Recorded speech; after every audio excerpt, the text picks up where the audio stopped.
long rebound. Steph, no timeout with 6. At 5, Curry for the lead.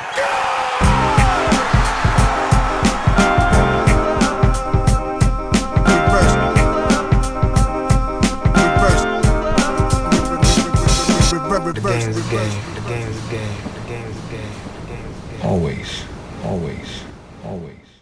Salut tout le monde, nouvel épisode du podcast de l'équipe Rivers Basket Session, équipe réduite aujourd'hui parce que je suis simplement avec Antoine. Cette fois-ci, c'est Shai qui est en DNP pour raison personnelle, qui se repose. On lui passe le bonjour au passage.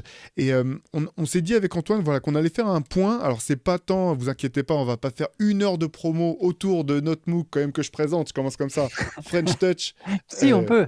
Voilà, le MOOC numéro 17 sur la French Touch. Mais on s'est dit qu'on allait quand même vous expliquer peut-être un peu plus ce qu'il y avait dedans et aussi parler de nous, notre rapport au basket français, aux basketteurs français, aux basketteuses français, au basket à la française. Est-ce que tout ça, c'est la même chose ou pas ? C'est des questions qui sont assez intéressantes. Avec Antoine, voilà, il y a pas mal de choses sur lesquelles on voit les choses de la même manière sur pas mal de sujets, mais on n'est pas de la même génération.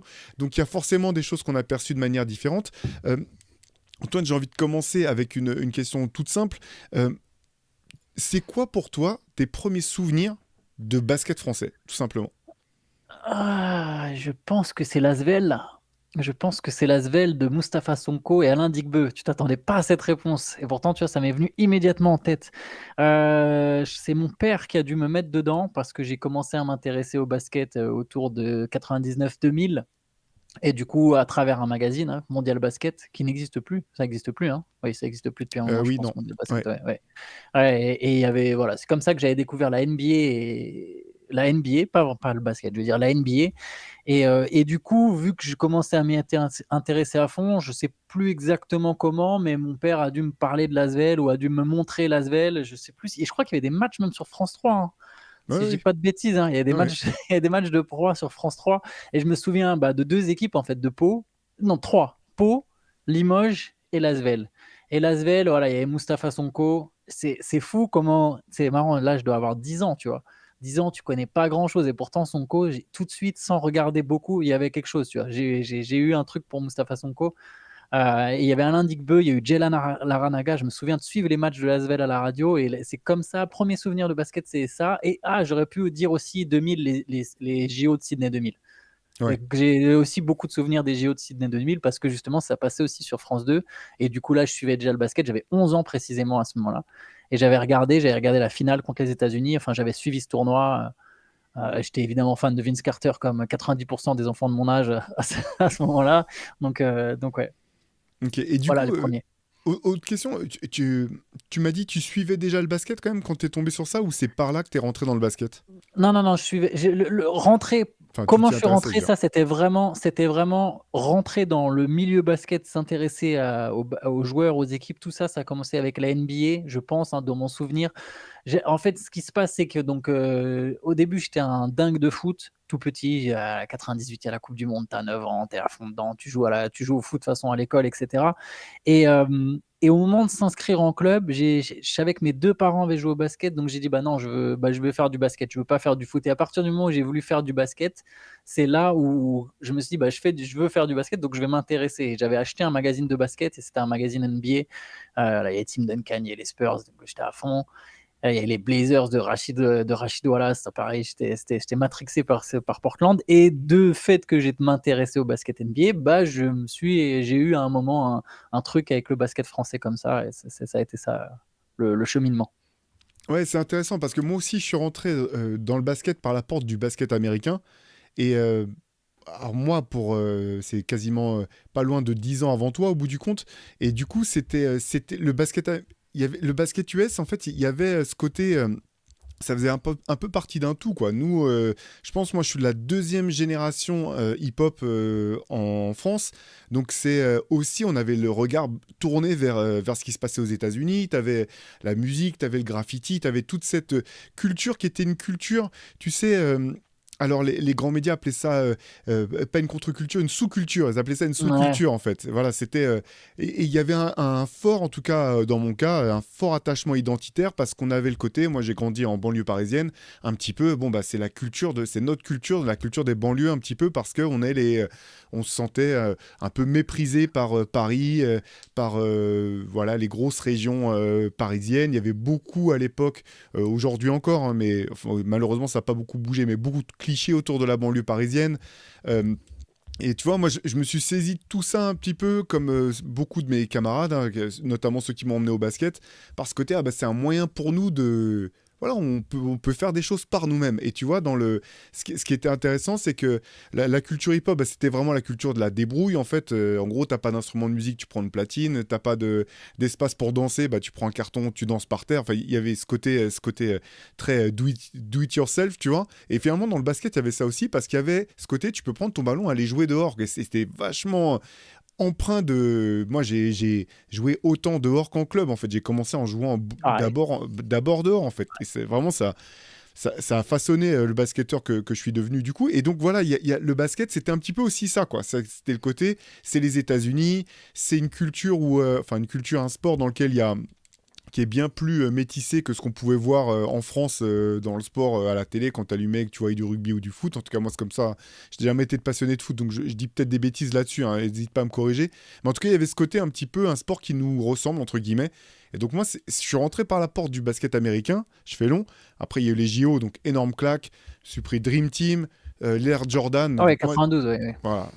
92, tu vois, j'ai dû commencer à m'y intéresser en 91. 92, j'ai enchaîné, j'ai vu mes premières finales NBA en live en me levant parce que j'avais réussi à récupérer un décodeur pirate à l'époque par le père d'un pote, donc je pouvais regarder les matchs en direct la nuit. Donc moi, j'étais à fond là-dedans et c'est vrai que ce qui est intéressant, c'est que dans le même temps, je commençais à jouer vraiment en club avec un coach qui était passionné, lui, de basket yougoslave, mais aussi de basket français. Et donc, comme tu l'as dit, sur France Télé, enfin France 3 à l'époque, FR3 à l'époque, tu Ouais, avais, t'avais des matchs de basket français. Et au début, je trouvais ça terriblement ringard, voire old school, alors que c'était en temps direct, en fait. Tu vois, c'était dans le moment. Mais la comparaison, elle était vachement dure avec le côté qui nous semblait flashy du basket américain, US, haut en couleur, avec du style, de l'élégance. Et vraiment, faut remettre dans le contexte. Hein. Moi, j'étais un ado, je critique pas du tout le niveau des joueurs français de l'époque. C'est que moi, ma perception au début, c'était ça, quoi. C'est le je me dis, tu sais, enfin, je l'avais dit dans un Hoop Culture l'autre fois, et je le reprécise, hein, j'ai beaucoup de respect pour les frères Gadou, pour Pau, etc. Mais d'un côté, je me disais, les frères Gadou, de l'autre côté, j'ai Charles Barkley, Karl Malone, tu vois, David Robinson, c'était un petit peu ça ma perception. Du coup, je suis pas, j'ai mis du temps en fait à découvrir ce basket français et la culture qu'elle a avec, mais ça allait pas de soi pour moi. ouais, je comprends tout à fait ce que tu veux dire. Je pense que moi, là, c'est venu l'espèce de truc basket français, basket américain, tu sais, ce truc de non, non, je peux pas. Là, c'est venu paradoxalement plus tard quand je comprenais un peu mieux, en fait. Là, à un moment, je suis pas là pour regarder Rohan contre, tu vois. C'est c'est terrible ce que je dis, La c'est balle honteux, perdue. tu vois. Non, mais c'est honteux. Non, mais j'ai donné une ville au pif, tu vois. Mais Hmm. je me souviens de finale Rohan-Nancy ou des trucs comme ça, tu sais, avec John Linehan et tout. Et j'en ai regardé, tu vois, un peu comme ça sur la 3. Et t'es un peu en mode non.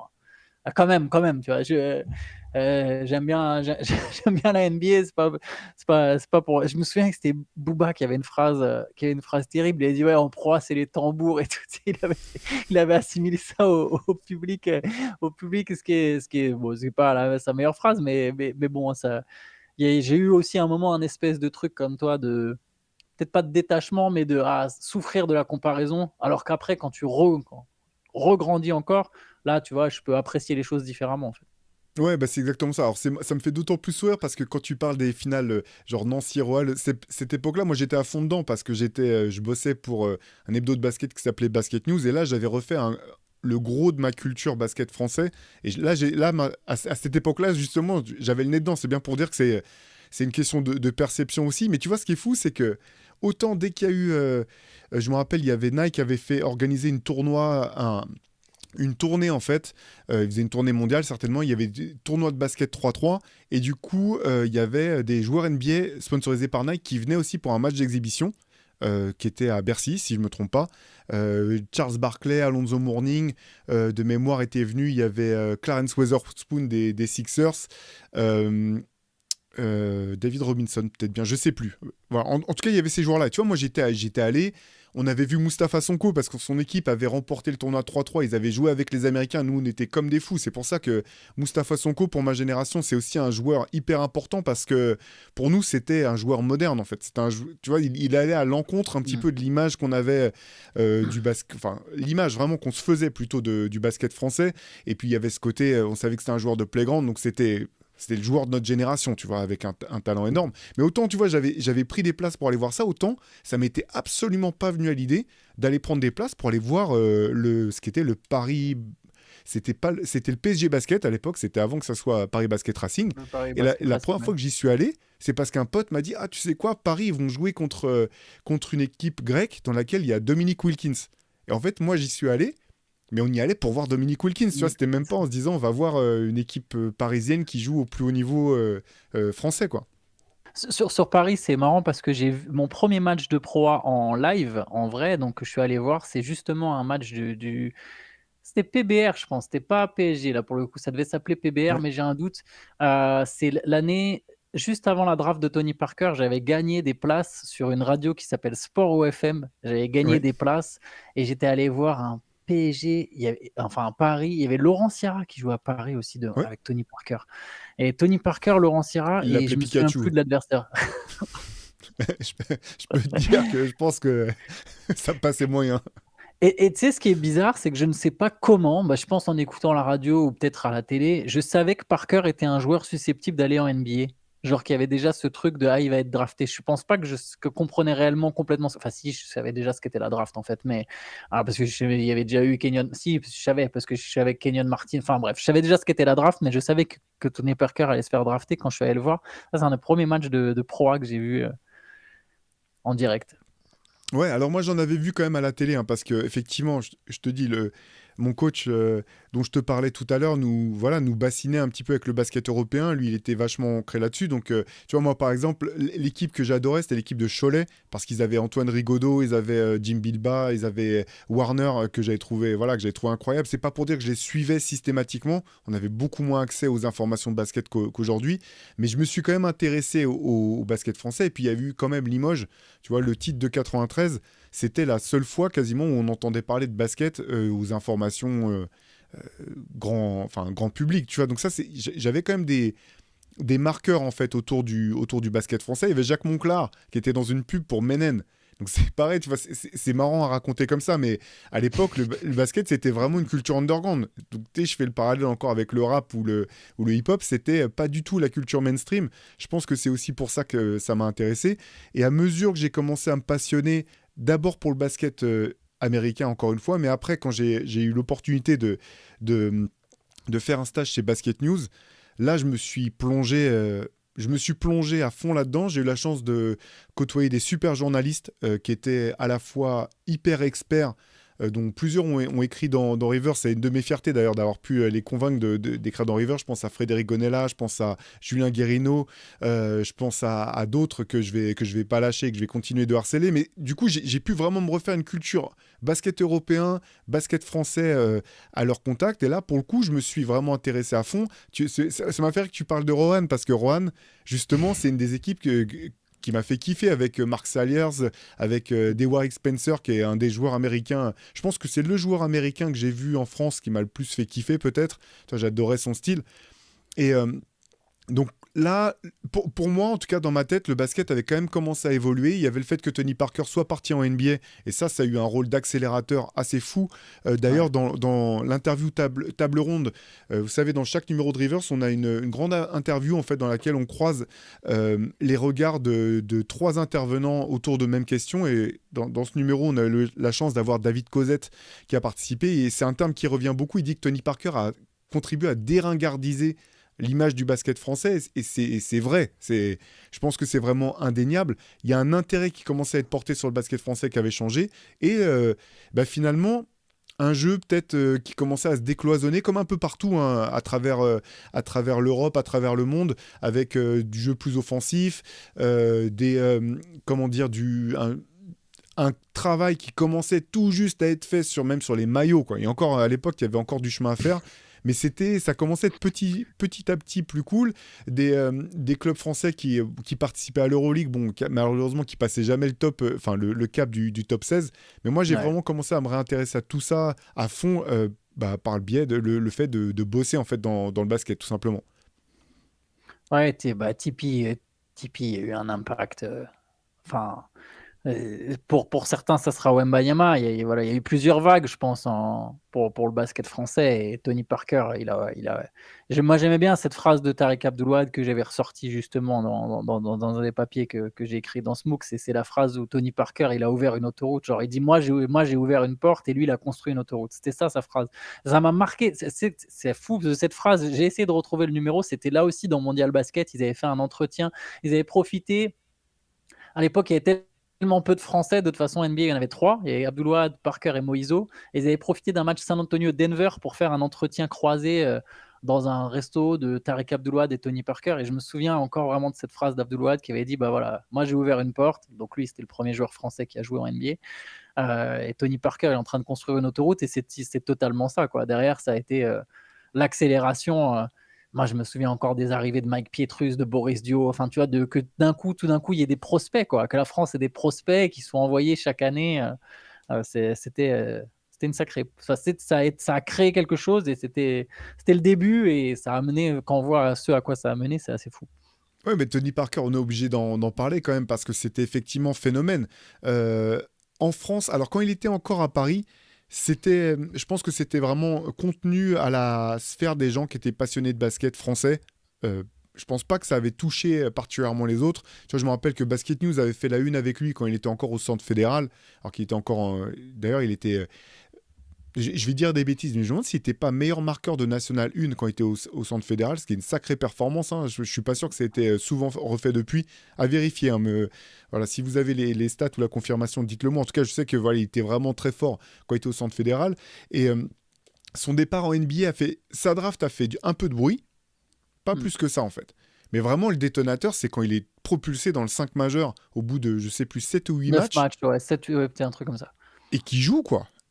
Il joue, et à partir du moment où il était dans le 5, alors il jouait plus ou moins de minutes, mais par contre, il est resté titulaire toute la saison, et je me rappelle notamment de ses premiers playoffs avec les Spurs. J'étais allé voir un ami qui habitait en Californie, du côté de Sacramento, et on regardait les matchs premier tour contre Gary Payton.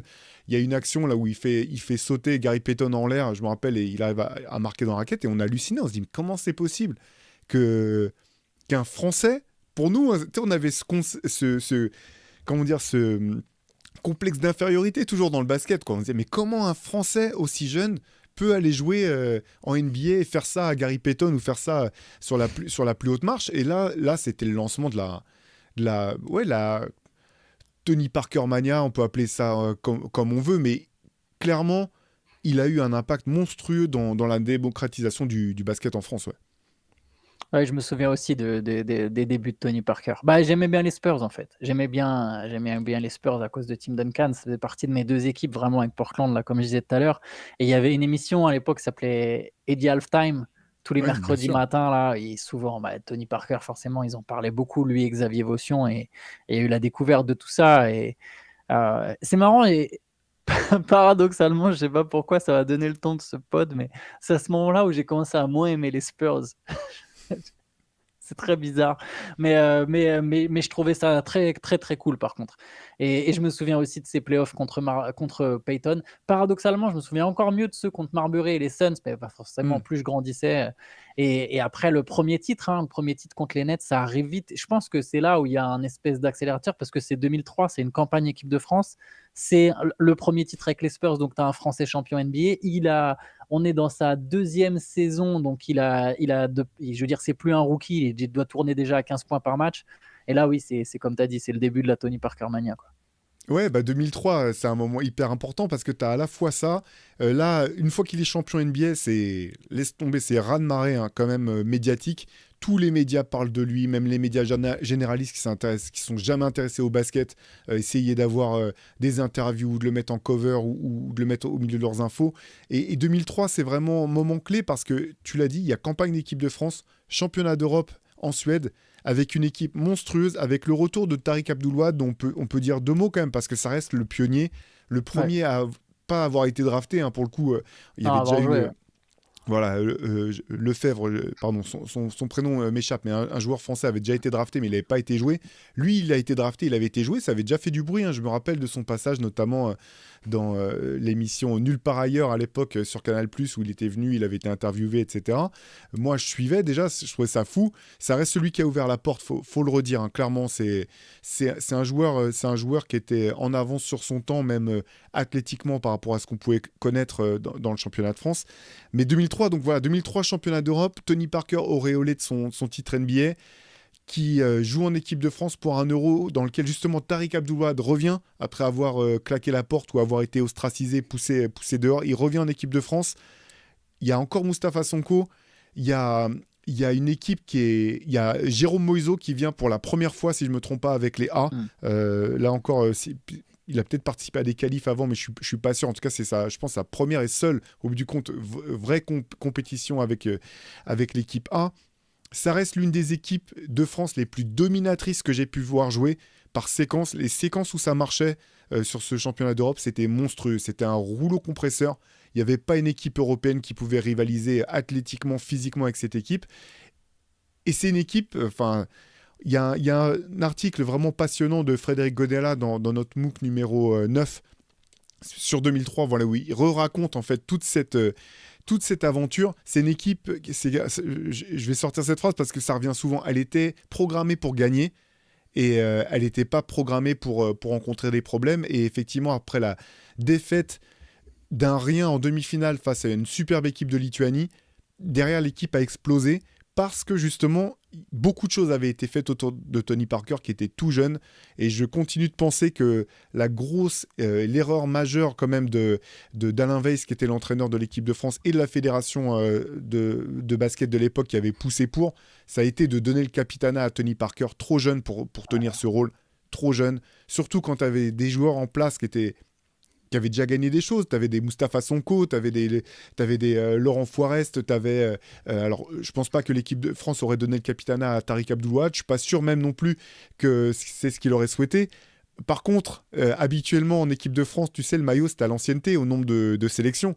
Et le numéro 9, jusqu'à ce moment-là, c'était Tariq Abdul-Wahad, qui avait plus de sélections que Tony Parker. Donc, toutes ces petites choses-là, on sait, hein, dans les... Voilà, on a beau être des athlètes de haut niveau, il y a beaucoup d'humains, il y a de l'ego, et parfois l'ego c'est une bonne chose aussi dans le sport. Toutes ces choses-là ont contribué à ce que ça explose, et ça reste, moi, j'ai deux traumatismes, le terme est trop fort, mais tu vois, là, cette équipe de France, si ça s'était bien passé, je pense qu'on aurait pu enchaîner vraiment sur des succès, et que derrière on a perdu du temps parce qu'il y a eu 2003, derrière il y a eu 2005, là pour le coup, traumatisme, défaite en demi-finale face à la Grèce. Je pense que quand on me parle d'équipe de France, ça reste le premier souvenir qui me vient.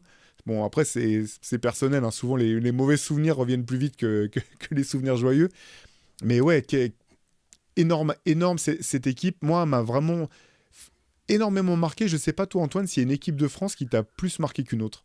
Bah, après, moi, j'ai eu la chance d'aller à des compètes. Donc, bah, toi aussi, d'ailleurs, bien sûr, hein, mais du coup, celle de 2014 et de 2015, c'est presque dans l'intimité des joueurs. J'exagère un peu, tu vois, mais il y avait... Déjà, on est dans une autre période de la communication, hein, 2014 et 2015, c'était il y a 10 ans. Il y avait moins de méfiance envers les médias, envers les journalistes.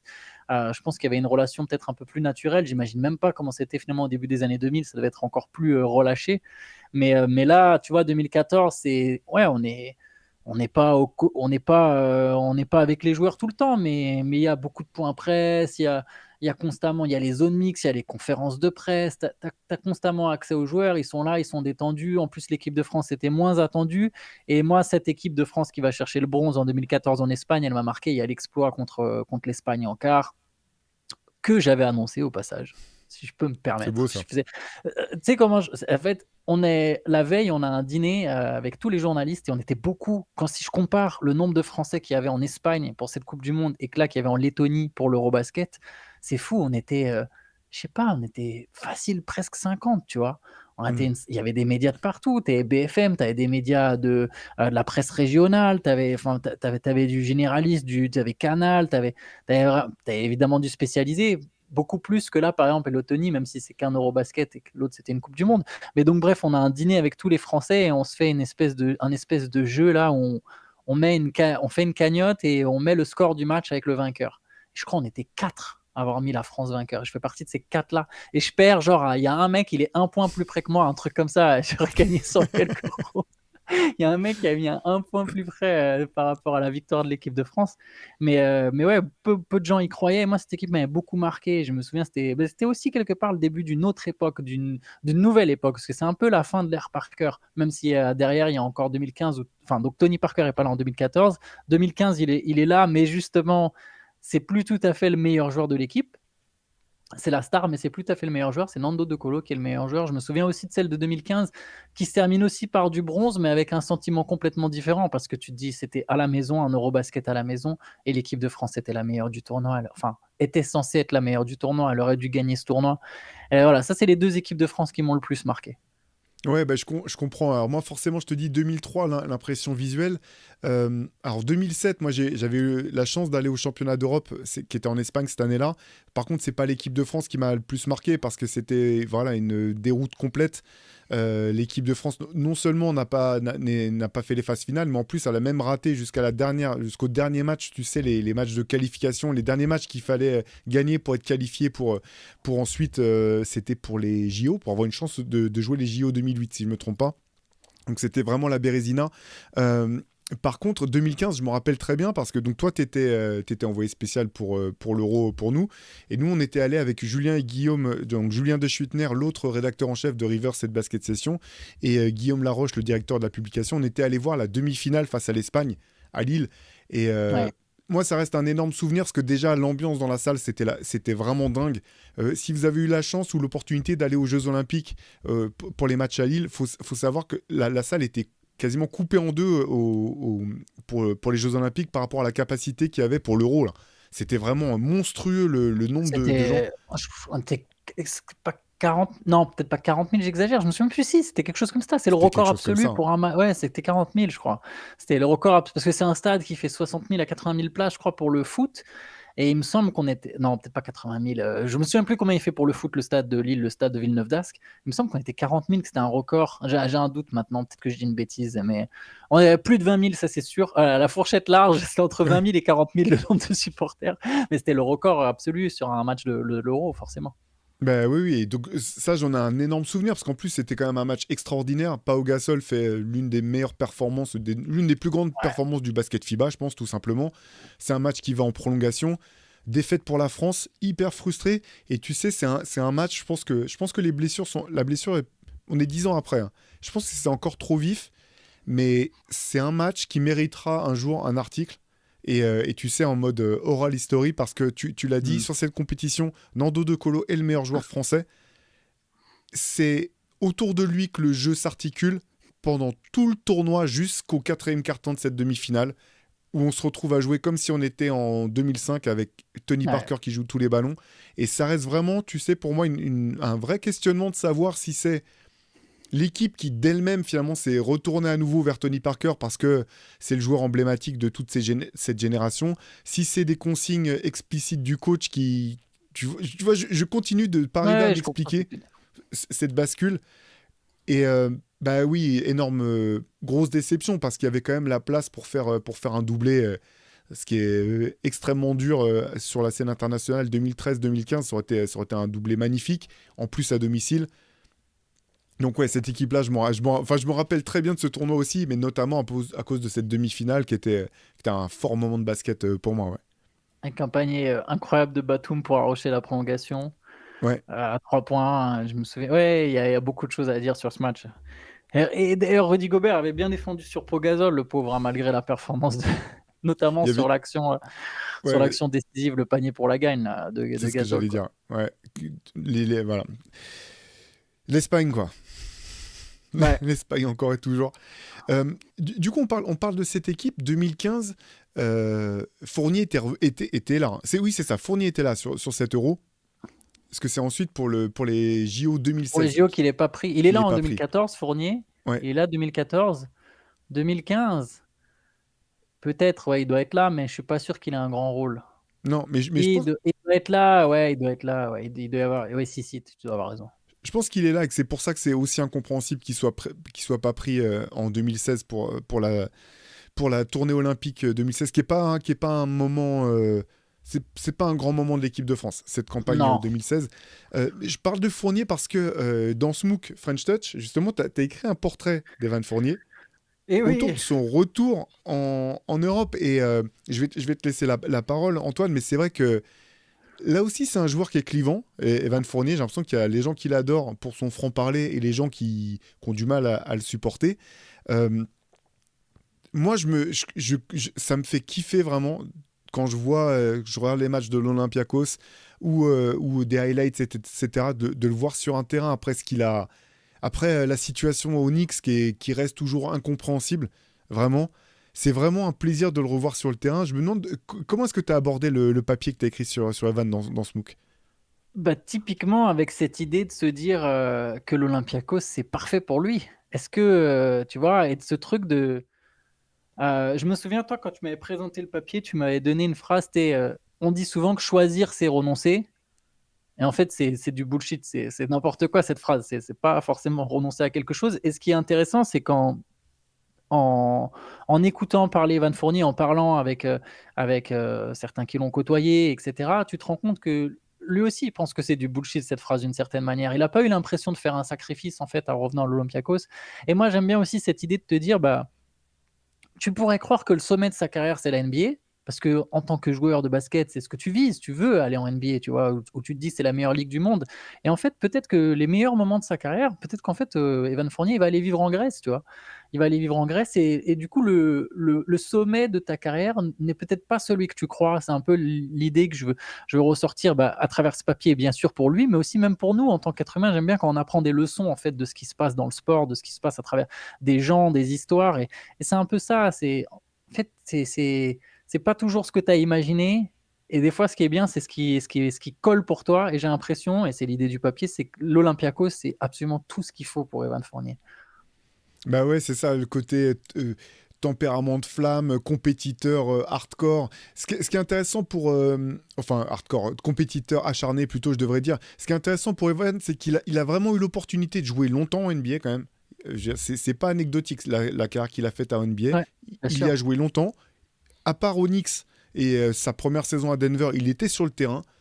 Il a fait des stats. Il a été le joueur central d'une équipe quand il était au Magic. C'était le point central de ouais. l'attaque du Magic. Enfin, on peut dire joueur A' entre lui et Oui, c'est Vucevic. celui Mais qui avait il avait la balle entre les mains. C'est lui qui voilà, avait le ballon entre les mains à Orlando. exactement. Et en fait, il a eu vraiment la grande intelligence de comprendre que c'était un moment clé de sa carrière et qu'il y avait soit tu t'accrochais à rester en NBA pour le prestige, j'ai envie de dire, pour le salaire aussi certainement d'une certaine manière, soit tu pouvais encore vivre des choses. Et voilà, c'est ce qui l'a amené à revenir en Europe. Et je pense que, enfin, il faudrait lui poser la question aujourd'hui, mais je pense il peut pas regretter d'être venu. Ce que tu disais, il peut pas regretter d'avoir fait ce choix-là, vu les émotions qu'il peut vivre avec Olympiakos. Et c'est quelque chose il y a d'autres joueurs avant lui qui ont eu cette intelligence. Je pense que Nando De Colo a eu cette intelligence aussi quand il est passé par les Spurs. Il a eu du temps de jeu, pas énormément. Enfin, par moment, parce que c'était une équipe qui était je pense, qui était trop fournie. Et puis par rapport au moment par rapport aussi au stade de sa carrière où lui il était à ce moment-là. Il est parti à Toronto, pardon. Enfin, il était envoyé à Toronto, une équipe qui voulait le re-signer. Et il a saisi, en fait, je pense que lui, il voulait gagner des choses. Il voulait être un joueur majeur. Il est revenu en Europe et Nando De Colo, c'était le meilleur joueur d'Europe. Ce qui est... Enfin, j'ai toujours le sentiment que les gens ne se rendent pas compte. Enfin, les gens. Ce que ça représente, ouais. Ouais, et ce que ça représente. Exactement, que ça soit le public qui est uniquement tourné vers la NBA ou le grand public s'intéresse au basket de manière générale et qui entend parler de Wembanyama, Tony Parker, de Nicolas Batum, etc. Je pense que les gens ne se rendent pas compte du palmarès et du joueur qui a été Nando De Colo et de sa place. Tu sais, si on faisait aujourd'hui un panthéon du basket français, de là où il serait, je pense que sa place en surprendrait plus d'un. Et lui aussi, il a eu cette intelligence de revenir, de vivre des grands moments, que ce soit avec le CSK, avec le Fener, etc. Carrière incroyable. Moi, je pense que je le dis sans honte, c'est le joueur français qui m'a le plus fait kiffer, en fait. Tu vois, alors, j'ai adoré le génie d'Antoine Rigaudot. Ce qu'a fait Tony Parker, je retire rien à ce qu'a fait Tony Parker, mais tu sais, des fois, il y a des choses, c'est un petit peu que tu sais pas pourquoi. Il y a des joueurs qui vont plus résonner avec toi. Tu vas Ouais, c'est une question préférer leur manière de d'appréciation, jouer. bien sûr. Voilà, voilà, Nando De Colo, c'est le joueur français qui m'a le plus fait kiffer. Je me demande, toi, justement, quel est le joueur français qui que t'as eu le plus de plaisir à voir jouer? Pouah, je peux pas répondre son co, ce serait pas honnête parce que c'est des souvenirs et tu sais, il y a même une partie fabriquée par, tu sais, comme quand tu te C'est fabriques des souvenirs parce qu'on t'en entend parler, c'est etc. un Donc joueur de légende au sens propre, hein. voilà, c'est Ouais. ça exactement. C'est vraiment pas une question facile. J'aimais beaucoup l'idée de Boris Dio en tant qu'être humain, mais c'était plus l'être humain que le joueur. Le joueur me faisait kiffer aussi, hein, mais euh, ah là là, je réfléchis. De Colo, j'ai beaucoup aimé aussi, hein. Je suis pas sûr qu'il y ait un joueur français dont j'ai été vraiment, vraiment fan, tu vois, un jour dans ma vie mais c'est le hasard qui a voulu ça, tu vois. C'était même pas par volonté de pas avoir un joueur préféré français. Il y a plein de joueurs français, je pense que j'ai apprécié ou que j'ai bien aimé, mais où vraiment j'ai été fan d'un joueur français, je sais pas, peut-être De Colo est celui qui s'en rapproche le plus, du coup, moi aussi. Moi aussi, j'ai beaucoup aimé Nando De Colo, notamment dans les campagnes équipe de France. Mm. Parce que pendant toute une période, je me suis éloigné du basket Euroleague et du basket français. Je suivais que de loin, pas au point de regarder. Donc je savais qui étaient les joueurs, mais pas au point de regarder et de kiffer. Finalement, tu te tournes vers les Français de la NBA. Et dans les Français de la NBA, il n'y en a pas un que j'ai. Tu sais, déjà, il n'y en a pas eu tant que ça qui ont eu des rôles super importants ou des, tu vois. Donc, je dirais que Boris Dio est peut-être celui m'a le plus marqué avec Nando De Colo. C'est intéressant que tu parles de l'idée de Boris Diaw parce qu'effectivement, tu vois, dans les équipes françaises qui m'ont marqué, des équipes du championnat de France, l'équipe de Oh, Pau avec bah, bien sûr. Boris, Mike Bah, Pietrus, pareil. Florent Pietrus, Arthur Drozdov, Ouais. qui a disparu des radars. C'était tellement impressionnant, les qualités athlétiques, la vivacité, le talent, que je comprends tout à fait ce que tu veux dire dans le cas de Boris Diaw parce que je continue de penser que sur la génération de Tony Parker, c'était pas forcément Tony Parker celui qui avait le plus de talent inné. Quand tu regardes les qualités athlétiques, la taille de Boris Diaw, mêlé à tout le reste, je continue de penser que T'imagines c'était certainement... dans cette NBA là? Après Oui, Tony Parker aussi dans cette NBA, hein, ça serait une oui. dinguerie. Mais tu vois, il aurait vraiment toute le. Tu vois, si Zachary Rizaché est apprécié, Boris Dio serait potentiellement un dieu vivant. Il avait des caractéristiques lebronesques. Ah, Mais ça va faire bondir certains, mais dans l'idée, il y avait quelque chose, tu vois. ça me fait trop rire parce que j'écoutais un podcast récemment, je crois que c'était dans un des podcasts de The Ringer, et au détour d'une conversation qui avait rien à voir, où il parlait, tu sais, de joueurs qui sont... je sais plus s'il parlait de joueurs qui sont durs à évaluer, ou de joueurs, si quand tu tombes sur le bon match, tu as l'impression que c'est des All-Stars, et il y, a un- il y a un gars qui parlait de Boris Diaw, et il disait, mais je comprends toujours pas, tu tombais sur certains matchs, tu disais, mais ce mec-là, il a tout le talent du monde. Il doit être. C'est un All-NBA quand il veut, quoi. Et puis après, tu tombes sur un autre match où tu sais, il se contente de faire la petite passe dans le corner, tu sais, de jouer comme il faut. Je suis partagé sur Boris Diaw parce qu'en fait, tu sais, j'ai fait des allers-retours. Parce que ce que je te disais tout à l'heure, le Boris Diaw de Pau et des premières campagnes avec l'équipe de France, je me dis, mais le talent, il est monstrueux. Ce mec-là, il va aller tellement haut, etc. Il part à Phoenix MIP. Donc là, tu dis, c'est sûr, en fait, ce mec-là, ça va être un All-Star, ça va être un multiple All-Star. Et après, tu sais, il y a ce côté où, je parle que du joueur, là, où tu as le sentiment que, bien sûr, il a progressé dans sa compréhension du jeu, mais Ouais, tu mais il n'y l'as... a pas eu, il y a pas eu l'envie nécessairement de passer les steps d'après, quoi. Voilà, pour être Ouais. l'un de ces joueurs majeurs dans la lumière. Parce qu'en fait, en équipe de France, il a été un joueur majeur, un joueur essentiel, un capitaine exemplaire, mais exemplaire dans les tâches de l'ombre, quelque part. Et finalement, avec toujours, tu sens que c'est le gars qui voulait pas être sous les projecteurs. Et Et donc, tu vois, après, j'ai été très déçu finalement par rapport à l'image et l'idée que je me faisais de Boris Diaw et de ce qu'il devait devenir. Et sur la fin, et notamment en équipe de France, et aussi pardon, en 2014 avec les Spurs, bah là, il m'a refait kiffer parce qu'en fait, j'avais revu mes attentes, tu vois, À à la la baisse. baisse quelque part. Et Ah oui. il a été extraordinaire comme un role player de luxe, tu sais, d'une certaine manière. Alors, c'est pas du tout, c'est marrant parce que c'est pas du tout les mêmes personnalités. Mais j'avais ce sentiment aussi avec Rachid Wallace. Tu vois, quand je voyais le Rachid Wallace des Blazers, où je me disais, mais lui, ça doit être l'un des meilleurs joueurs de la ligue.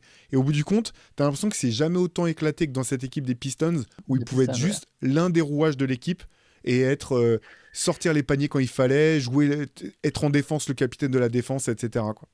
Ouais, c'est pas fait pour tout le monde de toute façon, ce rôle un peu de mec super mis en avant. Il y a un papier d'ailleurs, je reviens sur Boris Dio, il y a un papier sur Boris Dio et Tony Parker dans le Ouais. MOOC, Bah, j'allais fait dire, par Fred Young. Ouais. il y en a Il y deux, en a, pas- il y en a plusieurs sur Tony voilà. Parker, mais il y a mon Même sur Boris, il y a deux papiers. Il y a le papier, Antoine, on a réédité un article que tu avais fait sur Boris Diaw et sur son amour de l'équipe de France, justement. Donc, axé vraiment équipe de France. Voilà. Et il y a aussi un papier de Fred Young sur ce duo un peu insolite, Tony Parker, Boris Diaw, leur cheminement de leurs plus jeunes années pardon, à l'INSEP jusqu'au titre 2014 avec les Spurs. Et ce côté un peu, tu sais, t'as un petit peu le côté yin-yang ou feu, la glace d'un côté, le feu de l'autre, et la manière dont finalement ils ont toujours réussi à se compléter. Donc oui, effectivement, on peut retrouver tout ça dans ce MOOC French Touch. J'avais une autre question pour toi, Antoine, parce que un des autres papiers que tu as écrit, c'est sur...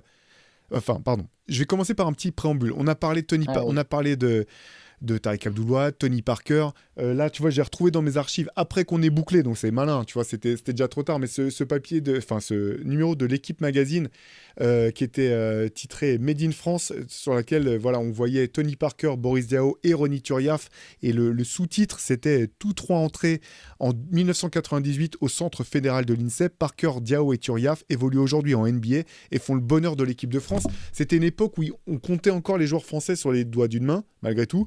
C'est plus du tout le cas maintenant, on s'est habitué à ce qu'il y en ait, voire 19 c'est cette même pas, saison. voilà, c'est même pas ce qu'on peut attendre à la draft chaque année. Parfois, il y en a même souvent plus. Donc, il y a cette banalisation un petit peu on est habitué maintenant à avoir des Français qui partent. On est habitué à avoir des Français qui réussissent et aussi à avoir des Français qui échouent, qui partent 1-2 ans, qui reviennent, etc. Et tu as écrit un papier, justement, la question qu'on s'était posée, c'est est-ce que l'équipe de France est vraiment un réservoir pour la NBA, tel que la NBA semble le concevoir maintenant. Quand tu parles à des scouts, que ce soit pour la NBA et même pour la WNBA, on voit la France comme vraiment un réservoir de talent pour la Ligue. Est-ce que tu peux nous parler un petit peu de ce papier que tu as écrit dans le MOOC ? J'aime beaucoup ce papier, je le trouve très intéressant. Le mec qui se jette des fleurs, mais vous savez que c'est pas comme d'habitude, je parle pas comme ça de mes papiers. En fait, j'aime beaucoup ce papier parce que j'ai parlé à beaucoup de monde pour ce papier. Je parle à pas mal de formateurs, de coachs, etc., de scouts. Et c'est intéressant quand même pour nous Français de se dire, mais c'est vrai qu'on en voit plein de talents, quoi. Bah voilà, la France a un incroyable talent. Ouais, comme quoi, très fier de ce titre. Non, je rigole. Non, on en voit beaucoup de joueurs. Et ce début de saison, d'ailleurs, est très parlant. On en voit plein de joueurs, mais il y en a quand même un paquet qui ne jouent pas, d'ailleurs, au passage. Il y en a beaucoup qui reviennent aussi. Et je pense que tout est lié après, il y a des choses expliquées dans le papier, hein, mais le mécanisme de la draft, comment les franchises draft, comment la France forme ses joueurs, quel est le prototype finalement des joueurs français aussi. On voit qu'on a peut-être un style dans le basket français, mine de rien. On a des joueurs très athlétiques, très polyvalents. On a des athlètes et que ça correspond parfaitement finalement à l'esprit de la NBA. Ce qui est intéressant aussi, c'est de voir peut-être un peu les limites que j'aborde aussi, je trouve, dans le papier un petit peu. On pourrait évidemment les aborder toujours plus, mais bon, après, ça ferait des pages et des pages et des pages, mais de montrer aussi les limites que ça peut avoir. Et j'ai perdu le fil de ma pensée, pardon, mais oui, ce qui est intéressant aussi, c'est de voir comment la Pro A, enfin, je suis désolé de l'appeler Pro A, BetClick Elite, est aujourd'hui aussi un outil de référence. Je parle d'outils parce que je parle vraiment des recruteurs et du coup, comment eux jaugent les talents, et le championnat français est important en fait auprès des franchises NBA et de leurs recruteurs. Tout ça c'est dans le papier, et ouais, je trouve que c'est un sujet passionnant. Je sais pas quel angle de ce sujet tu vas aborder, on peut parler de ce que tu veux là-dessus, mais je vous invite, là pour le coup, celui-là, je trouve que ce papier peut être vraiment intéressant. Oui, c'est un papier, il y a plein d'angles en fait qui ressortent de ce papier. Je vais commencer par un dernier que tu as évoqué qui est vraiment intéressant. C'est le fait que le championnat de France, et tu parlais d'outils, parce qu'effectivement, il permet à certains scouts d'évaluer la capacité de potentiels joueurs, de potentiel au pluriel, donc, ou de jeunes joueurs, que ce soit des Français ou non, à pouvoir évoluer en NBA. Et notamment, je sais plus, tu as un intervenant qui dit que même si, par exemple, s'il veut évaluer un joueur espagnol, eh ben, il va regarder, en fait, quand il va croiser avec des équipes françaises, que ça soit en Euroleague, soit en Eurocup ou autre, pour voir un petit peu comment ils s'en sortent par rapport aux équipes françaises, parce qu'on a un championnat qui est quand même très athlétique à l'échelle européenne, et cette notion de se dire, bah, s'il peut pas tenir ses duels face à une équipe française, ou qu'il n'arrive pas à faire la différence individuellement face à une équipe française, ça risque d'être compliqué par la suite en NBA. C'est ça un petit peu, Antoine, si je me Ouais, trompe pas? c'est exactement ça, quoi. Et ce même intervenant, donc Nicolas Mathieu, qui est scout pour les Portland Trail Blazers, ce qui est intéressant, c'est qu'il explique bah, le championnat allemand, par exemple, on sait que Ulm est une équipe qui maintenant développe de plus en plus de prospects. L'idée pour eux, c'est aussi d'en envoyer un par an. Rien que là, sur la dernière draft, ils ont Ben Saraf et Noah Essenge, qui est justement français. Euh, Tu joues des pick and roll dans le championnat allemand, c'est pas la même chose que dans le championnat français, quoi. Ça, c'était sa phrase. Bah, forcément, tu as plus d'espace, c'est plus simple. Avec ta vitesse, tu crées plus de différence. Et du coup, tu peux avoir l'air meilleur, mais l'adaptation sera pas forcément. Ça rejoint tout ce que je viens de dire. Oui, c'est exactement ça. C'est que l'adaptation est pas aussi simple. Et l'idée, du coup, oui, c'est de voir qui peut potentiellement s'adapter, sachant qu'évidemment, c'est jamais une science exacte. Tu as des gens qui se développent physiquement sur le tard. Il y a toujours des contre-exemples. Mais il y en a qui, mis pour la première fois face à une densité physique supérieure, arrivent à trouver des solutions. Il y a toujours quelque chose. Mais effectivement, le championnat français, là-dessus, sert un peu de modèle. Le style de jeu, la physicalité, les qualités athlétiques, le rythme. C'est des choses qui plaisent aux scouts parce qu'ils peuvent mettre en... Il y a une forme de mise en situation plus claire pour eux, et du coup, ils peuvent plus facilement imaginer la transition vers la NBA. Ouais, ce qui est intéressant, c'est que ce qui plaît manifestement aux scouts et aux décisionnaires NBA par rapport aux prospects français qu'on peut envoyer, c'est les qualités athlétiques. Et ce qui ressort, tu vois aussi, alors, je sais, là aussi, on peut peut-être toujours parler du complexe français, tu vois, par rapport à d'autres nations européennes. C'est souvent, ils parlent du QI basket, malgré tout, de la compréhension du jeu. Et je parle de complexe parce que souvent, euh, français, j'ai l'impression qu'on estime qu'on n'a quand même pas le même développement, même compréhension du basket collectif que peuvent l'avoir les Serbes, les Lituaniens, les Slovènes. Même maintenant, on a l'impression parfois d'être un petit peu en retard là-dessus. Mais manifestement, je pense qu'on est quand même en avance par rapport à des prospects qui sortent uniquement, par exemple, des profils qui sont passés simplement par du high school, du AAU, et Ouais, qu'on fait c'est une sûr. saison Ou de la NCAA. fac. Ouais, voilà. Voilà, exactement. Il y a quand même un temps d'avance. Et donc, c'est intéressant quand même de voir ça, parce que c'est des éléments où tu te dis, bon, bah, là, on peut... En fait, ce que tu peux te dire deux choses. Tu peux dire, bah, soit on a une génération exceptionnelle, et puis bah, une fois que ces joueurs seront partis, on n'est pas prêt d'en revoir des tonnes. Je vais donner un exemple. Par exemple, l'Argentine, qui a eu une génération incroyable avec Manu Ginobili, Luis Scola, Nocioni, etc. Je pourrais en citer d'autres. Derrière, ça n'a pas été non plus un réservoir de prospects pour le basket NBA par la suite. Par contre, en France, on peut se dire que du coup, on a quand même, je pense, des éléments qui nous laissent penser que ça peut se poursuivre dans le temps.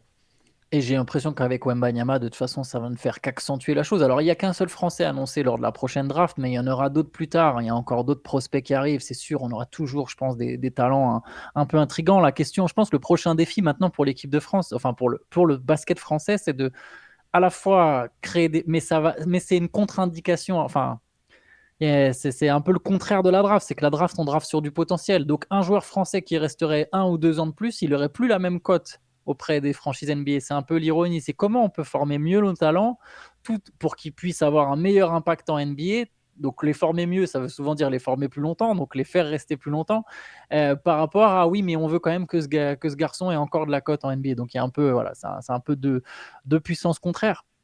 Juste sur le QI basket, je trouve un truc intéressant, c'est qu'en fait, les joueurs français, ils ont du QI basket. Faut pas... C'est vrai qu'il ne faut pas se dire ah, nos joueurs sont athlétiques, donc ils n'ont pas de QI basket. De faire toujours cette espèce de rapprochement beaucoup trop simpliste, de se dire un mec qui a du QI basket, c'est un meneur blanc d'1 m 80, quoi. Non, c'est pas vrai. Tu vois, déjà, il y a des meneurs blancs d'1m80 qui n'ont pas de QI basket. Et c'est beaucoup, beaucoup plus compliqué que ça, en fait. Et je pense que nos joueurs, ils ont beaucoup de QI individuels, en réalité. Ils savent, les Zakar Rezaché, les mecs comme ça qui ont joué dans le championnat de France, qui ont joué pro, ils ont eu à intégrer des systèmes compliqués, en fait, à intégrer des rotations. Donc, ils ont du QI basket, ils ont tous du QI basket. Ce qu'on n'a pas, à la limite, c'est peut-être, contrairement à d'autres pays que tu as cités, je pense pas qu'on a un déficit de QI basket individuel, on peut l'avoir peut-être collectivement, c'est ce que tu disais. Je pense qu'on a plus une structure de jeu collective à l'échelle nationale, peut-être quelque chose comme ça. Enfin, on en a une aussi d'ailleurs à l'échelle nationale, mais juste, tu vois, certains fondamentaux, certaines choses, je ne saurais pas comment dire exactement, parce que quand tu parles avec des formateurs, forcément, ils vont défendre, c'est logique, ils vont défendre leur paroisse, tu vois. C'est quelque chose, je pense, de plus profond à l'échelle de la Fédé et de tout ce qui fait autour, mais je dirais que nos joueurs, individuellement, ils ne manquent pas nécessairement de QI basket, quoi. Ouais, je te rejoins. Je pense que c'est en comparaison avec peut-être d'autres nations. C'est vrai que, par exemple, tu vois, là, la Lituanie, c'est un peu moins en vue depuis quelques années. Mais ce que je trouve intéressant avec l'équipe de Lituanie, c'est que finalement, quand elle est sur le terrain, ça joue toujours très bien au basket. Simplement, quand ils ont une génération forte, eh ben, ça devient vraiment extrêmement dangereux Un autre ampleur, ouais, bien sûr. parce que en plus, ils ont des joueurs qui peuvent faire la différence par eux-mêmes et te tuer. Mais globalement, en fait, ça joue toujours bien. J'ai pas toujours ce sentiment avec l'équipe de France, par exemple. Il y a des fois, on a gagné sans jouer particulièrement bien au basket. Enfin, faudrait définir ce qu'on appelle bien jouer au basket, tu vois, mais sans que ça soit un jeu léché, avec un collectif qui fonctionne à la perfection, sans que ça soit le beautiful game des Spurs. Voilà, je vais dire ça comme ça. Et quelque part, c'est pas grave non plus, en fait. L'important, à ce niveau-là, t'es plus dans l'esthétisme. Tu veux gagner avant tout. C'est des médailles, des résultats. Exactement. Et du coup, j'en viens à une question, Antoine, puisqu'on l'a appelé French Touch. Est-ce que tu penses qu'il y a une touche française? Est-ce qu'il y a un style? Est-ce qu'il y a un basket à la française? Bah, aujourd'hui, un peu, je dirais que oui, quand même, tu vois, d'une certaine manière. On a des choses. En fait, je parlais de vécu, je suis désolé, j'aime beaucoup faire des parallèles avec le basket amateur. Je m'excuse pour tous ceux que ça gonfle, mais voilà, ça me parle, je continue de le faire. Tout bêtement, mon cas personnel, c'est pas pour parler de moi, mais dans mon club, donc on a beaucoup de joueurs étrangers, les deux qui ont été perçus tout de suite comme des défenseurs qui mettent une pression défensive et sur qui tu peux compter quand il y a une mission à envoyer sur un mec qui score, c'était un autre Français et moi. C'est Yvan et moi, voilà. Et c'est marrant parce qu'une fois, il me parlait. Non, pardon, c'est pas lui qui me parlait. Je parlais avec une nana, avec une Bosnienne qui joue dans un club féminin et elle expliquait qu'il y avait deux Françaises dans son équipe et c'est pareil en fait. C'est elle qui défend. Donc on a quand même un espèce de truc. Voilà, je reviens à défendre dur. On sait que la défense a été le socle de l'équipe de France pendant des années et des années. Je pense qu'on a certains principes, certains trucs, une forme, une manière de faire qui nous distingue quand même à travers le basket. Après, évidemment, on est plus que ça. Il y a des histoires. Chaque individu, chaque joueur est différent. Puis ça crée un ensemble. Mais je pense voilà, que cette touche de basket athlétique, de basket défensif, ça nous colle à la peau. Après, je peux aussi, c'est un peu c'est à l'opposé de ta question, je suis désolé, mais il y a aussi ce qui manque à la French Touch. Et c'est vrai que par exemple, si je reste sur la comparaison du basket amateur, moi qui ai eu la chance de jouer dans plusieurs championnats amateurs, il y a moins de liberté dans le basket français amateur, et je pense que c'est le reflet du professionnel. Je suis désolé, c'est pour ça que je me permets encore une fois cette comparaison, c'est que je pense que c'est souvent le reflet du professionnel. Il y a moins de liberté et de créativité qu'ailleurs. Moi, je me souviens ultra choqué que la première fois que je suis arrivé en Allemagne, c'était bien avant Munich, c'était en 2016, je crois, ou quelque chose comme ça, et que je me retrouve dans une équipe allemande de région où on avait le droit de prendre des 3 points en contre-attaque. Et pour moi, c'était le bonheur absolu. J'aime shooter, c'était parfait. Mais tu sais, genre de se dire, là, je peux m'arrêter pendant ma contre-attaque. Si c'est une semi-transition et que c'est pas très clair et net que je peux aller au cercle, j'ai le droit de m'arrêter à 3 points, sortir mon dribble et shooter, et on va pas me sortir, tu vois. C'est des petits détails comme ça. Pareil, c'est les premières équipes. Alors, c'est une autre équipe, c'est une autre époque, mais premières équipes où on joue pas avec deux vrais intérieurs. C'est des détails comme ça. Et voilà, désolé, je réponds un peu à un côté de la question, mais je trouve qu'il y a des éléments dans ma réponse qui, quand même, ont un peu ce truc. Nous, la French Touch, qu'est-ce que ça représente et qu'est-ce que ça ne représente pas aussi? Ouais, alors là, sur la défense, je suis d'accord avec toi à 1000%. C'est d'ailleurs ce qui ressort un petit peu, notamment, voilà, encore une fois, dans l'entretien table ronde, que ce soit David Cosette et puis aussi Crawford-Spalmer, qui était un des autres de nos intervenants, venait là-dessus. Je pense que plus haut niveau, de toute façon, nous, ça part du socle défensif parce que c'est là qu'il y a notre plus grosse plus-value. Et aussi, par rapport à ce que tu dis et ce que je disais un petit peu avant, je pense qu'il y a offensivement, on est très tributaire quelque part des joueurs qui seront présents en fait. C'est-à-dire que tu peux pas te dire, j'ai le sentiment qu'il n'y a pas vraiment une manière de jouer à la française, en attaque en tout cas. Ça dépend vraiment des forces et des faiblesses de chaque effectif. On a vu sur la dernière campagne, par exemple, et c'est normal que la manière dont Frédéric Fautou coachait était très différente de celle de la méthode Collet qu'on a connue pendant de nombreuses années. Ça va être intéressant de voir comment ça évolue. Donc oui, sur cet aspect défensif, je te rejoins complètement sur la liberté.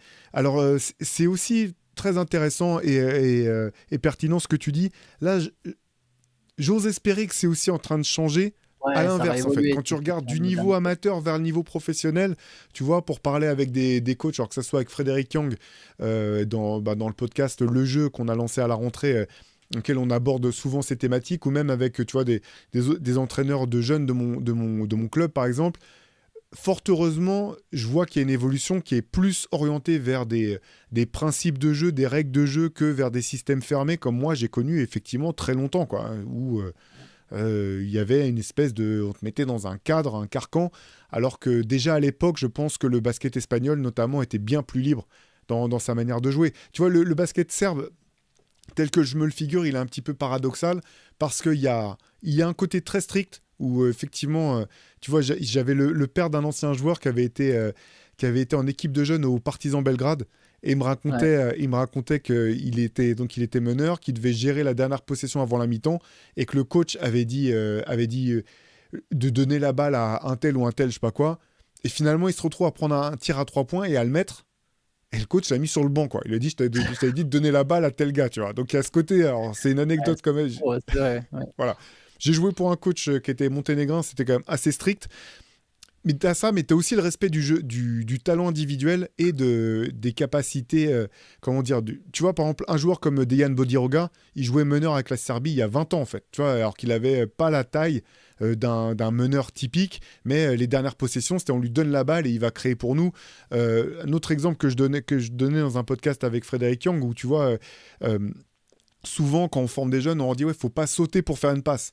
Et en même temps, un meneur comme Milos Teodosic, certaines de ses plus belles passes, c'est des passes en sautant où tu sens que les formateurs, tôt, ils se sont dit non, bah lui, il a le talent pour, on va le laisser faire, quoi. Donc, On va laisser faire. voilà, tu as un petit peu ces deux aspects-là, alors qu'effectivement, dans le basket français, du moins celui que j'ai connu, donc qui remonte à longtemps aussi, hein, dans ma formation, c'était extrêmement cadré, faut faire ci comme ça.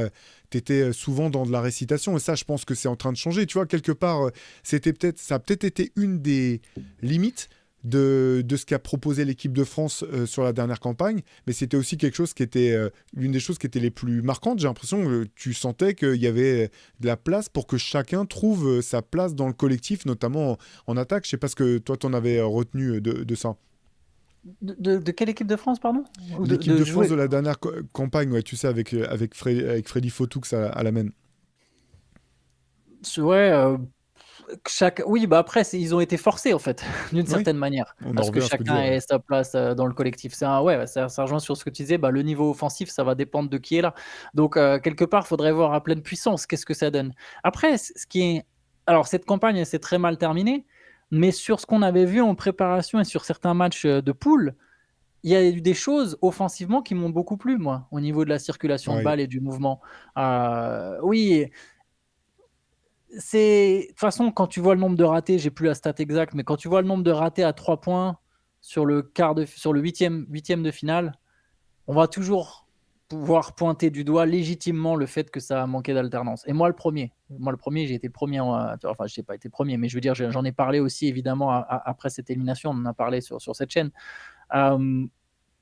Mais quelque part, tu vois, tu sais que tu as des tirs, tu as des bons tirs. Là, juste, c'était trop en périphérie, mais dans le jeu offensif, il y avait quand même un espèce d'esprit, et dans la camaraderie, il y avait quelque chose où tu te dis, bon, ça peut quand même être des bases encourageantes malgré la défaite. Ouais, bon, on va pas développer, mais je te rejoins parce que En fait, tu vois, tu disais ça s'est mal terminé. Ça s'est terminé tôt, j'ai envie de dire. Surtout, Ouais, c'est ça pas s'est si surtout mal terminé terminé. tôt. Ouais. Voilà, ça s'est terminé tôt, mais c'est vrai que encore une fois, la blessure d'Alexandre Sarr a énormément déséquilibré l'effectif. Et quand tu vois les belles perfs que fait Théo Maledon cette année là, avec le Real Madrid, tu dis bon bah voilà, s'il avait été dans cet état de forme là avec l'équipe de France, ça aurait aussi potentiellement changé la donne. C'est pas pour le pointer du doigt, mais c'est pour dire que voilà, parfois c'est mauvais timing de certaines campagnes, ça se passe comme ça quoi. Ouais, c'est clair. Et tu parlais de l'effectif, tu disais ça dépend de l'effectif. On est obligé quand même de mentionner quelqu'un. C'est voilà, celui que vous voyez en le plus gros sur cette cover, Victor Wembanyama. On a parlé de Tony Parker qui a été l'étendard du basket français pendant des années, qui reste à ce jour clairement, je pense, le meilleur joueur français de l'histoire. Victor Wembanyama qui est devenu aujourd'hui, qui a pris cette place en tout cas d'étendard pour meilleur joueur français de l'histoire. Il a encore beaucoup de chemin à faire pour grimper les échelons, mais en tout cas c'est clairement l'étendard du basket français aujourd'hui. À titre personnel, toi, parce que juste pour que vous sachiez, Victor Wembanyama en région parisienne, on en entend parler depuis qu'il a 13 ans, quoi, de ce potentiel incroyable qui serait sur le point d'émerger. À partir de quel moment est-ce que toi tu t'es dit la hype, c'est pas de la hype en fait, c'est du solide? Ah, je sais pas si c'est exactement le moment où je me suis dit la hype, c'est pas de la hype, mais il y a eu un moment où j'ai commencé à vraiment le prendre au sérieux, c'est quand il y a ce fameux 2-2 Rudy Gobert, Vincent Poirier contre Maxime Reynaud et Victor Wembanyama. Pourtant, ça ne veut spécifiquement absolument rien dire de te dire que des gamins de 15 ans jouent un 2-2 à Nanterre contre deux internationaux français, mais j'ai commencé à me dire, c'est peut-être pas juste un nom, quoi. Parce que pareil, ouais, dès ses 12 ans, moi je me souviens, c'est un peu comme Mohamed Dabonné aujourd'hui pour le Barça, quoi. Wembanyama, on en a entendu parler super tôt. Surtout nous, on bossait déjà, enfin moi du coup, je bossais déjà aussi dans ce milieu avec Internet. On a dû faire des news sur Wembanyama, il avait 13 ans, quoi. À 13-14 ans, on avait déjà dû faire une news sur Wembanyama. Le moment où je me suis dit, c'est pas que de la hype. Si, c'est peut-être quand même là, hein. C'est peut-être quand même ce 2-2, donc il est même pas encore à l'Asvel. Ou alors c'est... Non, j'exagère, là, j'ai quand même pas dû me dire ça. Le moment où j'ai trouvé ça très sérieux, c'est la saison Paris-Levallois, en fait. Où là, tu te dis, ah ok, d'accord, non, c'est un corps, mais il est très chaud, quoi. Il est très chaud, le garçon. Vraiment, je pense que ça commence là. Je ne veux pas faire le visionnaire. Non, mais en fait, je te rejoins parce que tu vois, déjà, on en a parlé déjà dans d'autres podcasts, mais je suis assez tempéré sur les attentes envers les jeunes joueurs en général. Tu vois, je me dis que c'est souvent mettre trop de pression. Donc j'avais le sentiment que c'était solide, que c'était sérieux, mais son passage avec le Valois, c'est là où je me suis dit, non mais c'est un truc de fou en fait. C'est là où je me suis dit, c'est pas juste solide en fait, c'est que c'est vraiment Ils vont dingue. en finale. On peut dire donc déjà, il score, il est quoi? Il est le meilleur marqueur, il est le MVP à son âge, et ils vont en finale. C'est Une équipe qui dingue. avait mis la clé sous la porte, faut le rappeler, quoi. Ouais. Qui finalement n'a existé que parce que finalement Victor Wembanyama est venu, Vincent Collet est revenu, et qu'ils ont créé cette équipe autour de lui avec ce double objectif, le développer et aller le plus loin possible. C'était intéressant quand Vincent Collet racontait les premiers matchs, les premiers tirs, certains tirs de Victor. C'était dans le podcast de Nicolas Lang, et qui se dit ouf. Et qui se retient il dit non, faut que je le laisse faire, mais là ça va être compliqué. Parce qu'effectivement, il avait une sélection de tirs d'un mec qui se cherche, quoi, comme on a pu voir après en NBA, mais en encore plus jeune et encore moins développé. Mais là, cette saison est dingue, hein, au passage de Wembanyama. Avec le recul, quand tu dis meilleur marqueur, MVP du championnat, ça a beau être le championnat de France, tout ce que tu veux, ça. On vient de le dire, c'est un championnat référence. T'es à 20 points par match à 18 ans. Tu mènes ton équipe en finale, ça n'a pas de sens. Non, et tu fais bien de citer le podcast de Nicolas Lang avec Vincent Collet, qu'on vous encourage à aller écouter. Hein. Il est vraiment hyper intéressant parce que ça fait aussi le pendant avec ce que tu disais tout à l'heure quand Vincent Collet raconte cette anecdote.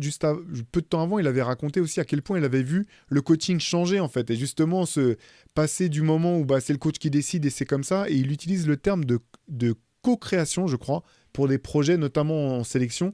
Il dit, tu peux plus simplement être un coach qui va imposer sa vision. Tu es obligé de co-créer en fait avec tes groupes quand tu veux aller loin. Donc là, il parlait de la sélection nationale à ce moment-là, mais je pense que c'était assez vrai aussi pour des projets clubs. Et là, c'était clairement le cas.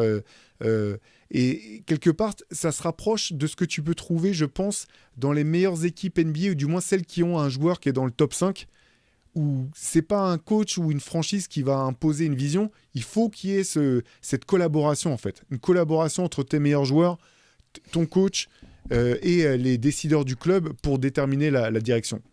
Bah, quand il n'y en a pas, ça donne les Grizzlies. Voilà, par exemple. Ou les Mavs, au choix. Mais c'est un peu ça, ouais. On parlait de Victor, donc, qui est sur la cover. Il y a tout un papier, bien entendu. Il y a un portrait de Victor Wembanyama, de Benjamin Moubèche. Moi, ce que j'ai particulièrement aimé, au-delà des illustrations qui sont vraiment top, dans ce papier, c'est qu'il n'est pas anglais uniquement sur l'aspect talent et basket, parce que ça, tout le monde s'en rend compte finalement du phénomène et du talent que c'est. Mais c'est un papier sur la personnalité, en fait, de Victor Wembanyama, sur ce qu'il fait. En fait, comment on peut comprendre le joueur en comprenant le personnage, avec ses centres d'intérêt divers, la manière dont il a grandi, la manière dont il se considère aussi. C'est un peu à la limite entre l'artiste et le sportif de haut niveau. Bref, ce portrait de Victor Wembanyama signé par Benjamin Moubèche, je l'ai trouvé vraiment hyper intéressant. Moi, j'ai appris pas mal de choses sur Victor. Et là, de toute façon, je pense qu'on est parti pour... Voilà, si on a de la chance, 15 ans avec Victor Wembanyama, que ça soit en NBA, je veux dire, en tant que star de la NBA, et puis étendard du basket français. Bah, clairement, ouais, je pense que 15 ans, c'est une très belle période pour le basket français, que ce soit féminin comme masculin.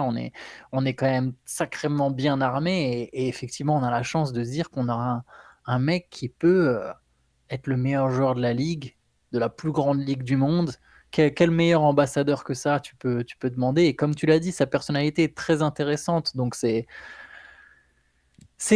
parfait pour nous aussi, tu vois, pour nous fans, pour nous médias. La porte que ça ouvre pour nous, on ne peut pas la nier. Par exemple, tu sais, quand on parlait d'impact de Tony Parker, aujourd'hui, nous, Victor Wembanyama, ça peut nous donner des raisons d'être optimistes pour notre média financièrement. C'est pas si facile que ça de vivre dans le milieu du basket. Et Victor Wembanyama, il attire les regards comme personne avant lui, en fait. Ouais. Non, mais clairement, et tu fais bien de parler des filles, parce que qu'on parle pas que des garçons dans ce MOOC, et notamment pour le basket américain, la WNBA, voire même les autres ligues comme Unrivaled, là, qui a signé Dominique Malonga. Il y a un papier sur Dominique Malonga et sur les autres talents émergents, Carla Leight. Pardon, je suis en train de faire un blocage dans ma tête, bien sûr. Pardon, c'est fou. Leila Lacan et les autres qui sont à venir, les Tournebises, Rizaché, etc. Il y en a d'autres. On est devenu aussi pour la WNBA l'un des réservoirs de cette ligue. Il y a aussi un portrait très chouette signé par Shai Mamou de Gabby Williams. Finalement l'histoire un peu improbable de cette américaine qui est devenue d'une certaine manière l'un des visages de l'équipe de France féminine de basket. On parle aussi de basket continental. Il y a un papier notamment sur le Paris Basketball qui a réussi ce que moi je m'étais dit finalement jamais ça se passera, arriver à créer un club parisien qui a une identité forte et qui en plus fait des résultats à l'échelle nationale et à l'échelle européenne. Il y a un retour en détail, en verbatim, sur l'équipe de France 2000 dont tu parlais tout à l'heure, avec un papier passionnant de Yann Casville, voilà, qui a été réinterviewé l'essentiel des joueurs qui ont fait cette campagne pour la raconter de l'intérieur. Moi, j'ai eu la chance et vraiment le plaisir de signer cette interview de deux joueurs que j'ai adoré en équipe de France. C'est une interview croisée de Florent Pietrus et de Michael Gelabal. Michael Gelabal, que j'aurais pu citer parmi les joueurs français que j'ai eu le plus de plaisir à voir jouer. Voilà, ils racontent leur parcours, en fait, l'un à distance l'un de l'autre et aussi conjointement au sein de l'équipe de France. Il y a tout un tas de choses dans ce MOOC. Là, on a abordé certaines des thématiques que vous pourrez retrouver plus détaillées. Il y a, à l'Écheveuillette, il y a un papier sur Comsport, l'agence qui représente le plus de joueurs et de joueuses en NBA et en WNBA. Il y a une interview, là aussi, je me suis régalé à la faire, une interview de Jacques Monclar dans laquelle il nous raconte tout son rapport avec l'équipe de France, sachant que ça commence déjà avec son père qui a porté ce maillot, qui a joué, qui a participé aux Jeux Olympiques avec qui a participé aux Jeux Olympiques pour la France. Voilà, tout un tas de choses. On vous encourage, si jamais vous ne l'avez pas encore vu ou que vous tâtez, c'est disponible sur notre site basketsession.com. French Touch, il y a 240 pages faites avec beaucoup de passion. Merci aussi à ceux qui nous ont déjà fait des retours. On est toujours friands de ce genre de choses. Voilà, vous savez où nous trouver. Je te propose qu'on referme là-dessus. Antoine, tu voulais ajouter... Est-ce que tu as un mot de la... Vas-y. Non, là, Piège ultime. Le mot de la fin, Antoine Pimel. Camoulox. Parfait. Non, mais c'est un plaisir. C'est très intéressant quand même, le basket français. Moi, je vous invite en commentaire à nous parler un peu de vos expériences ou de vos souvenirs de basket français. Ça m'intéresse en fait de savoir comment certains d'entre vous sont rentrés dans le basket français. Si vous venez de Roanne, je m'excuse. Hein. Vous êtes toujours une meilleure ville que le mec sans porte. Toi, tu vas recevoir des menaces de Jean-Denis Choulet. Mais tu sais, je vais être le genre de mec qui est blacklisted de toutes les villes françaises. C'est dangereux pour quelqu'un qui a tendance à beaucoup déménager comme toi. Exactement. Je vis dangereusement. Non, mais n'hésitez pas à nous partager vos souvenirs de basket français. Ça peut être intéressant pour nous de lire ça et notamment de voir ensuite, tu vois, en fonction quels contenus peuvent plaire. Est-ce qu'il y a... C'est vrai qu'on raconte pendant les... je me projette, mais tu sais, dans l'été, c'est plus qu'un mot de la fin. Là. Je fais des longs mots de la fin. Pendant l'été, des fois, on cherche des sujets. C'est vrai que souvent, on parlait de raconter des histoires. On l'a déjà fait pour certaines franchises NBA, mais on n'a jamais réfléchi à des histoires de basket français. C'est aussi des choses qui peuvent être faites, je pense, en podcast pendant l'été. Donc voilà, donc si vous avez... N'hésitez pas à mettre en commentaire ce que vous voulez sur le basket français. On regardera ça, bien entendu. Exactement. Ben, merci à tous. De toute façon, on se retrouve dès demain matin pour un nouvel épisode du CQFR. D'ici là, on vous souhaite de passer une excellente fin de journée. À très vite. Ciao. Ciao, ciao.